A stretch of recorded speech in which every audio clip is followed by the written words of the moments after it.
Transcription number 80.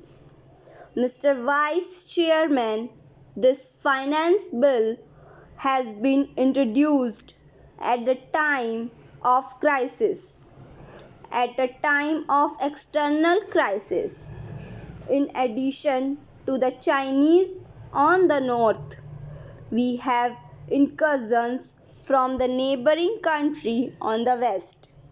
Therefore, it seems to me that this finance bill and the budget proposals should be defense orientated, but we find no provision for increase in defense expenditure.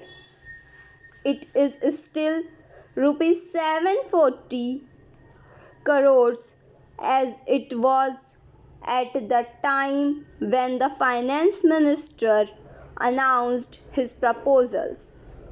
If we are to put our defense in proper order so as to ensure the security of our country, if we are not to look for military alliances in order to supplement our defense forces, our defense expenditure must be increased considerably, and it will have to be rupees 800 crores, 900 crores, or even 1,000 crores of rupees.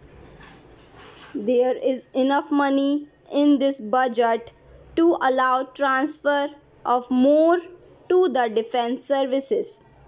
Money has to be found by reducing expenditure on other items which absorb so much money.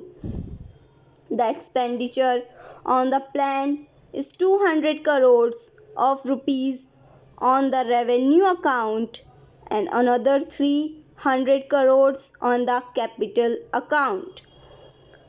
This must be drastically pruned.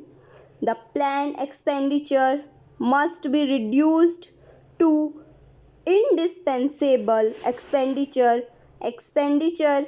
which may be required for the development of the country, like agricultural improvements and all facilities and aids that agriculture requires, like village roads, minor irrigation, reclamation of land, anti-erosion projects, literacy, without which our agriculturists cannot increase their productivity, technical education, which also improve the productivity of not only the agriculturist but also those engaged in the industrial sector.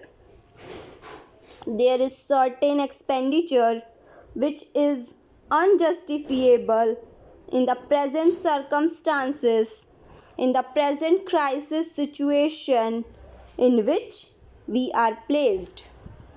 There is the expenditure on the planning commission. Cannot we really have a less expensive planning commission than one which we have and which costs about 1 crore of rupees a year?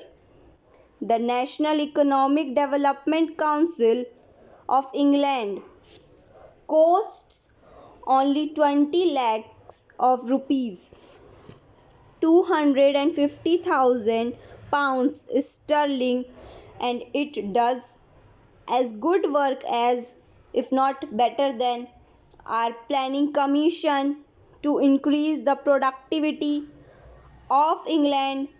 There is also that absolutely unjustifiable item of family planning.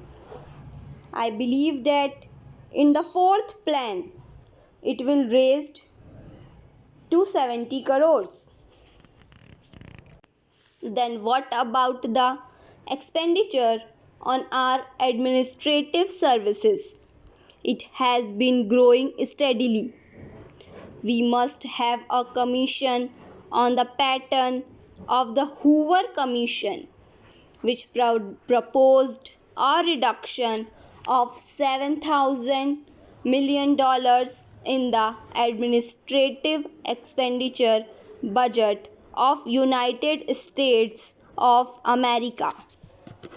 We must have a commission on that pattern in order to go into the whole business of our administrative system from top to bottom, from the center down to the states, in order to modernize it.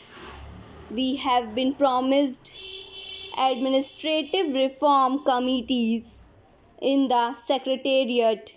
The Home Minister makes much of these administrative reforms committees. First of all, their objective is only to reduce the delay in the Secretariat, not to reduce the expenditure. And moreover, appointment of administrative reforms committee from among the Secretariat officers is like asking the patients in a hospital to prescribe for one another.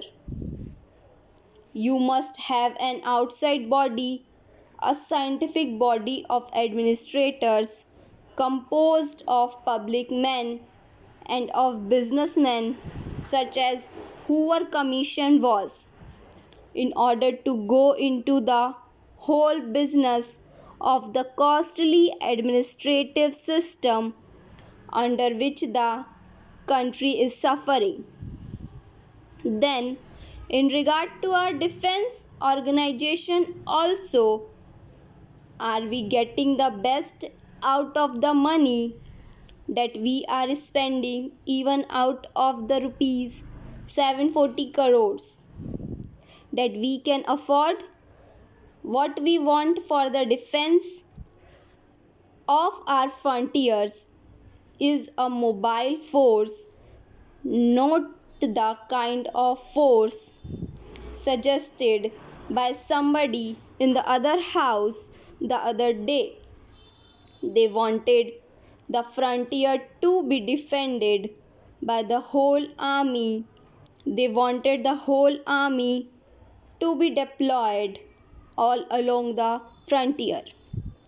We want mobile force, well armed, well equipped, which will be able to rush to danger spots before these danger spots become more dangerous. The whole government has suggested that a police force would be enough to do ordinary work of defending our frontiers.